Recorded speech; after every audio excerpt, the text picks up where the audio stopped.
Avvalambor assalomu alaykum. Bizni uzoq yaqindan kuzatib turgan akalar, ukalar. Orqamda turgan Jack X200 yuk mashinasini hozir sizlar bilan to'liq obzorini qilib berishga harakat qilamiz. Bu mashinamizning asosiy yurak qismi, ya'ni motor qismidan boshlaydigan bo'lsak, bu mashinamizda 2 lik atmosferli motor bo'lib 147 ta ot kuchi bor.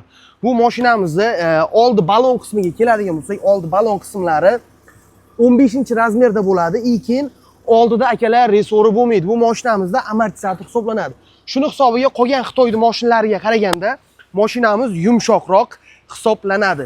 Bu mashinamizning bortlariga keladigan bo'lsak, bortlari 310 sm ga 165. Ya'ni bu aytgan razmerlarim ichki razmeri hisoblanadi. Bu mashinamizning yana bitta eng qulay tomoni orqa balonlariga keladigan bo'lsak, orqa baloni qo'sh balon hisoblanadi.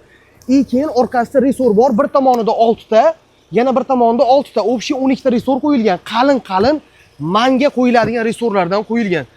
Kubaturaga hisoblaydigan bo'lsak 908, ya'ni 10 kuba yukni o'zini bag'riga bemalol sig'dira oladi. Bu mashinamizda bizda 3 xil varianti bor: bortligi, tentligi, furgonligi. Yana bitta varianti bor, shassili varianti bo'ladi. U hozircha ishlab chiqarilgan yo'q, lekin sotuvda mavjud.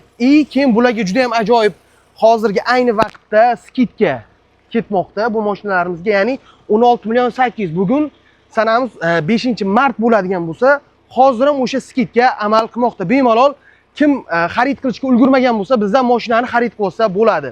Bu mashinamizga rassrochka emas, bizda halol nasiya mavjud va yana avtokredit bor. Boshlang'ich tannarxini 30% ni to'lab, o'zingizning nomingizga bu mashinani bemalol rasmiylashtirib olsangiz bo'ladi. Bu mashinani tannarxini, ya'ni 30% ni to'lab, 30% ham gideta aynan mana shu bortligimizga 69.552 ming bo'ladi.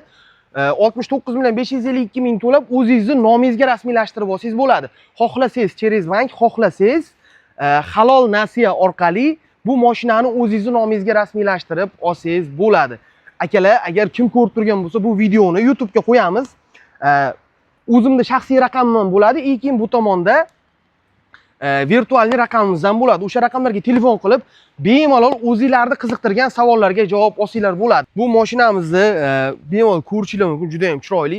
Qaysi mashinalarga ko'proq o'xshab ketadi degan savollar sizlarda tug'ilishi mumkin. Hozir videoni boshida qo'limdan kelgancha bilgan ma'lumotlarimni hammasini aytib o'tdim. Keyin bu mashinamizning ko'rinishi Kia Bongo, Hyundai Porterlarga o'xshab ketadi. Ko'proq Hyundai Porterga o'xshaydi. Keyin bu mashinamizning motori, ya'ni yaponskiy motor hisoblanadi. Green Jet degan kompaniya tomonidan texnologiya asosida qurilgan, Yaponiyada yig'ilgan motor bo'ladi. Green Jet degan kompaniyaning motori hisoblanadi.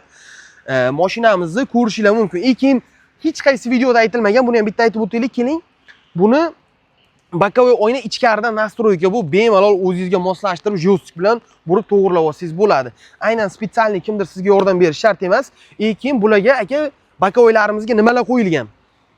Qishda qor-por muzlab qoladigan bo'lsa, o'zini istadigan spirali bor, bitta yoqasi erib tushib ketadi. Shunaqa qulayliklar bor. Keyin yana bitta xususiyati bor. Masalan, svetoforda to'xtadingiz, qiyalikda joylashgan svetoforlarda mashina xalastoyda bo'lsa, rushnoy tortmasangiz ham mashina orqaga ketib qolmaydi. Shunaqa xususiyati bor.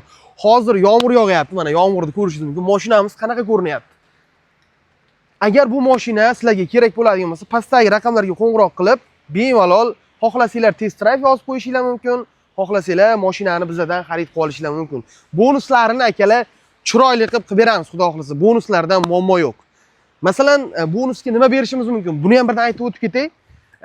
Bittasini aytaman. Xohlasangiz chexol, xohlasangiz polik, hammasini xudo xohlasa qilib beramiz. E'tiboringlar uchun kattakon rahmat. Mashina kerak bo'lsa bemalol telefon qilsanglar bo'ladi. Bitta like bosib, akalar podpiska tashlab qo'yinglar. Bizning YouTube kanalim yuksalsin. Sizlardan hech qanday sizlarga hech qanaqa zarar yo'q demoqchiman-da. Xullas, hammaga rahmat. Pastdagi raqamlarga qo'ng'iroq qilib, bundan da to'liqroq, bundan da batafsil ma'lumot olsanglar bo'ladi. Rahmat hammaga.